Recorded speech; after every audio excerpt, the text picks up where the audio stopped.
let's get one thing straight. Medieval cities didn't just smell bad, they smelled apocalyptic. We're talking about a stench so overwhelming, so absolutely vile, that kings refused to visit their own capitals until the streets were scrubbed clean.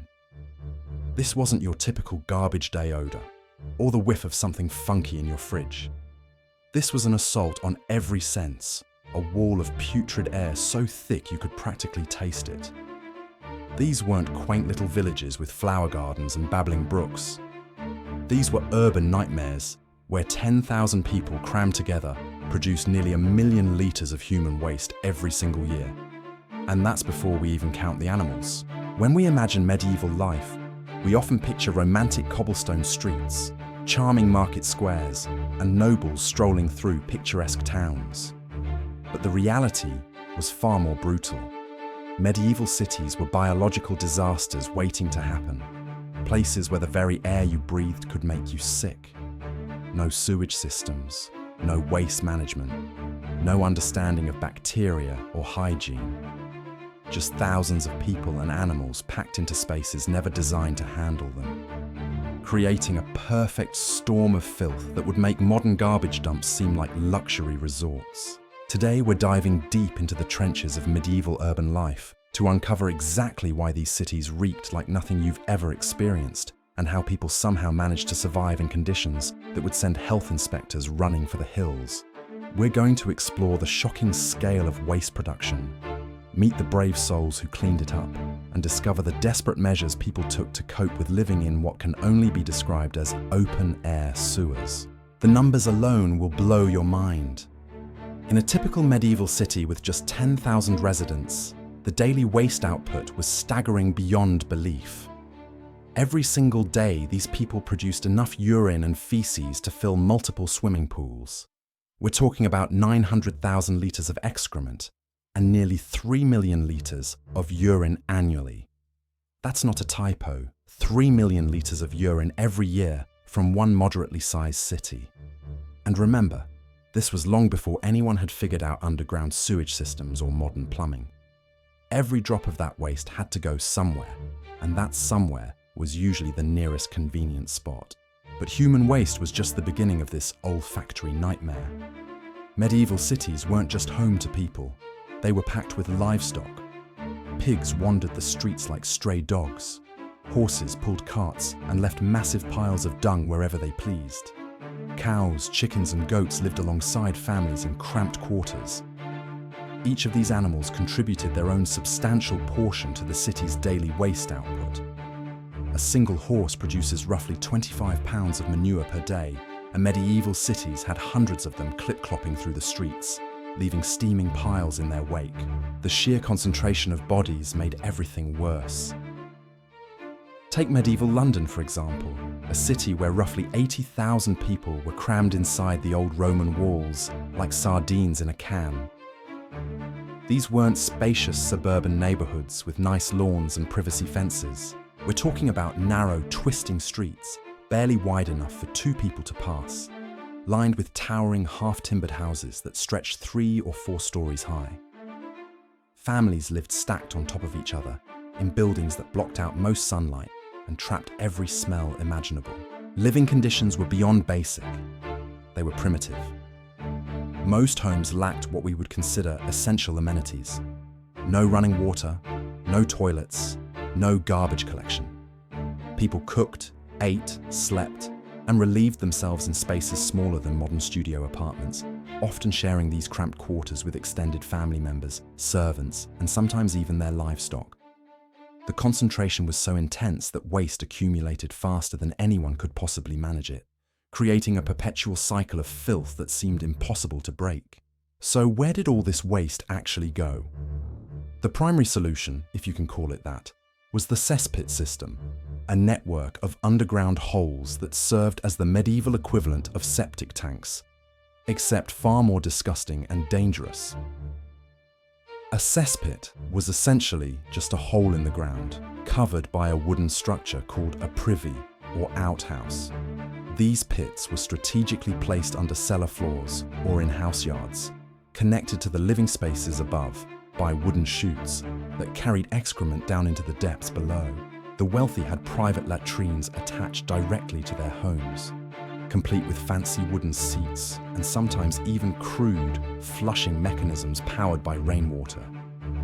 But the vast majority of people had to make do with communal facilities that were both scarce and revolting. In a city like London, with its 30,000 residents toward the end of the 14th century, there were only 16 public latrines, 16 facilities for 30,000 people. That's nearly 2,000 people per toilet. And these weren't exactly the clean, well-maintained restrooms you'd find in a modern mall. The cesspit design itself created a whole new set of problems. These pits weren't watertight. Liquid waste would seep through the walls and drain into the surrounding soil, contaminating groundwater and creating persistent puddles of filthy sludge. Only the solid waste remained behind, accumulating layer by layer until the pit was completely full. The smell was constant and overwhelming, a thick miasma of human waste that permeated everything within a several-block radius. Every 2 years or so, these cesspits had to be cleaned out manually, and that's where one of the most remarkable professions in medieval history comes into play. Meet the gong farmers, the unsung heroes of medieval sanitation, whose job was to dig into these pits of human excrement and haul out the accumulated waste bucket by bucket. The name might sound quaint, but the reality was anything but charming. Gong farmers were only allowed to work at night, partly because their presence was considered so offensive to public sensibilities that daylight hours were off limits. They were sometimes called nightmen, shadowy figures who emerged after dark to perform one of the most essential yet reviled jobs in medieval society. Despite the revolting nature of their work, gong farmers were surprisingly well compensated. They could earn in a single night what most workers made in an entire week. But money couldn't buy them social acceptance or respect. The work itself was extraordinarily dangerous. These men had to climb down into poorly ventilated pits filled with toxic gases, using simple tools like shovels and buckets to extract years' worth of accumulated human waste. The cesspits were often poorly maintained, with rotting wooden covers that could collapse without warning. In 1326, a gong farmer named Richard the Raker became tragically famous when he fell through a deteriorated cesspit ceiling and drowned in the very waste he was trying to remove. The physical demands were crushing. Working in confined spaces with no ventilation, surrounded by toxic fumes and the overwhelming stench of decomposing waste, these men performed back-breaking labor that lasted throughout the night. They had to fill bucket after bucket with excrement, haul it up from the depths, and transport the collected waste to designated dump sites outside the city boundaries. Some enterprising gong farmers even supplemented their income by searching through the waste for valuable items that people had accidentally dropped into the latrines, coins, jewelry, or other precious objects that had fallen into the depths. But human waste was just one piece of the medieval stench puzzle. The butchery trade added its own special layer of horror to urban air quality, and nowhere was this more evident than in places like the Shambles in York, a street that perfectly demonstrates how medieval cities struggled with the byproducts of food production. The Shambles was a narrow medieval street lined with butcher shops, each equipped with its own slaughterhouse at the back of the premises. Fresh meat hung from hooks outside the shops, displayed on what are now window ledges, creating an open-air marketplace that was both convenient and absolutely revolting. The street itself was barely wide enough for two people to pass, with overhanging upper stories that created a tunnel-like effect, trapping every smell and blocking out most of the sunlight. Picture this nightmare scenario. Dozens of butchers slaughtering animals daily in cramped spaces, with blood flowing freely down channels carved into the sides of the pavements. The waste from these operations, heads, entrails, bones, and rotting scraps, had nowhere to go except the street itself. Medieval slaughterhouses were notorious for the carnage they left behind. While blood and water mixed with fur and hair could be rinsed away somewhat, the solid waste was simply dumped wherever it was convenient. The butchers faced a constant battle with waste disposal. At least twice a week, all the accumulated animal waste had to be cleared from the channels and transported somewhere outside the city. But this system was primitive at best, and enforcement was practically non-existent. When complaints arose about the stench and filth, butchers would often simply move their dumping operations to a different location, creating new problems while solving nothing. The concentrated nature of the butchery trade made everything exponentially worse. This wasn't one or two shops scattered throughout a large city. This was an entire district dedicated to slaughter and meat processing, all crammed into a space that would struggle to accommodate a single modern restaurant. The combination of narrow streets, overhanging buildings, and constant animal slaughter created a perfect storm of putrid air that was trapped and concentrated like a foul-smelling pressure cooker. Medieval people weren't completely ignorant about the connection between bad smells and sickness. They had developed a sophisticated theory called miasma theory, which held that diseases were caused by bad air or foul vapors rising from putrid matter. This wasn't just superstition. It was their best attempt to understand why people got sick in filthy environments. The theory traced back to ancient Greek physicians and provided a scientific framework for medieval observations about health and hygiene. According to miasma theory, diseases weren't passed between individuals, but were contracted by breathing contaminated air in areas where foul vapors accumulated. People believed that stagnant water, decaying waste, and unclean environments produced these dangerous vapors that could make entire neighborhoods sick. While the science was wrong, they didn't understand germs or bacteria. The practical effects were often beneficial because it motivated people to try to control offensive odors and improve their immediate environment. Medieval people took this theory seriously and developed practical measures to protect themselves from bad air. The wealthy carried pomanders, small decorative containers filled with sweet-smelling herbs and spices that they could hold under their noses when confronted with particularly offensive odors. Aromatic containers were placed throughout homes, and people scattered fragrant flowers and herbs on their floors to mask the constant smell of waste and decay. The elite living in crowded cities often carried sweet purses or bags filled with pleasant-smelling materials that served the same purpose as pomanders. These weren't fashion accessories. They were essential survival tools for navigating the olfactory assault of medieval urban life. The basic strategy was simple: overpower bad smells with good smells, creating a personal bubble of tolerable air in an otherwise toxic environment. But individual efforts to cope with the stench were nothing compared to the massive intervention required when royalty decided to visit. Medieval kings and nobles weren't about to subject themselves to the full horror of urban air quality, and their complaints drove some of the most significant cleanup efforts in medieval history. In 1332, King Edward III planned to hold a parliament meeting in York, but first he sent a strongly worded letter to the mayor and bailiffs demanding immediate action.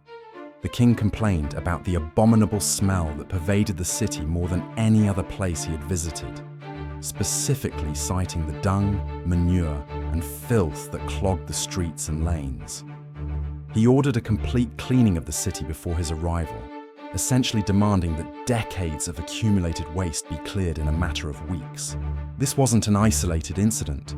Royal complaints about urban stench were common throughout England and drove major sanitation efforts whenever important visitors were expected. In 1371, the English king expressed outrage about London butchers who routinely threw animal carcasses into the Thames River. The royal complaint specifically mentioned the putrefied blood running in the streets and the entrails thrown into the water, noting that these practices had corrupted and infected the air throughout the city. The royal letter described how these abominations and stenches had generated sicknesses and maladies among the people dwelling in London. This wasn't just about offensive smells. Medieval authorities recognized a direct connection between foul air and disease, leading to increasingly strict regulations about waste disposal. Kings weren't willing to risk their health or comfort by visiting cities that hadn't taken basic steps to control their waste problems. These royal interventions reveal just how bad conditions really were. When the most powerful people in the kingdom refused to visit their own cities without massive cleanup efforts, you know the situation was beyond desperate. The fact that medieval people accepted these conditions as normal doesn't mean they enjoyed them or found them tolerable. It simply means they had no alternatives and no understanding of how to create better sanitation systems. The Black Death particularly galvanized government action on sanitation issues. The devastating plague outbreak made people more concerned about city cleanliness and the connection between environmental conditions and disease. Administrators began passing ordinances, regulations, and laws aimed at controlling waste disposal and improving urban hygiene. Citizens took their complaints directly to kings, who in turn ordered mayors and sheriffs to clean up their cities or face serious consequences. But even with royal pressure and increasing awareness of health risks, medieval cities remained biological hazards that tested human endurance daily. The scale of the problem was simply too massive for the primitive technology and limited understanding available at the time. So how did medieval people survive in these urban nightmares that would make modern garbage dumps seem like paradise? The answer is simple. They didn't just survive. They endured through sheer human determination and whatever crude solutions they could cobble together. They lived with stenches that would knock you unconscious, slept next to open sewers, and breathed air so toxic it literally killed people. Yet somehow they built civilizations, raised families, and laid the groundwork for the modern world we know today. The gong farmers worked through toxic nights, royal guards patrolled streets ankle-deep in filth, and ordinary citizens carried sweet-smelling herbs just to make it through another day. They developed theories about bad air, created primitive waste systems, and even managed to clean up their cities when kings demanded it. Not because conditions were tolerable, but because humans adapt to whatever circumstances life throws at them. The next time you flush a toilet, turn on a tap, or walk down a clean sidewalk, remember the medieval cities where people lived surrounded by waste that would challenge even our strongest stomachs. They made it through those apocalyptic conditions not because they were tougher than us, but because they refused to give up. Sometimes, survival isn't about comfort. It's about persistence, one foul-smelling day at a time.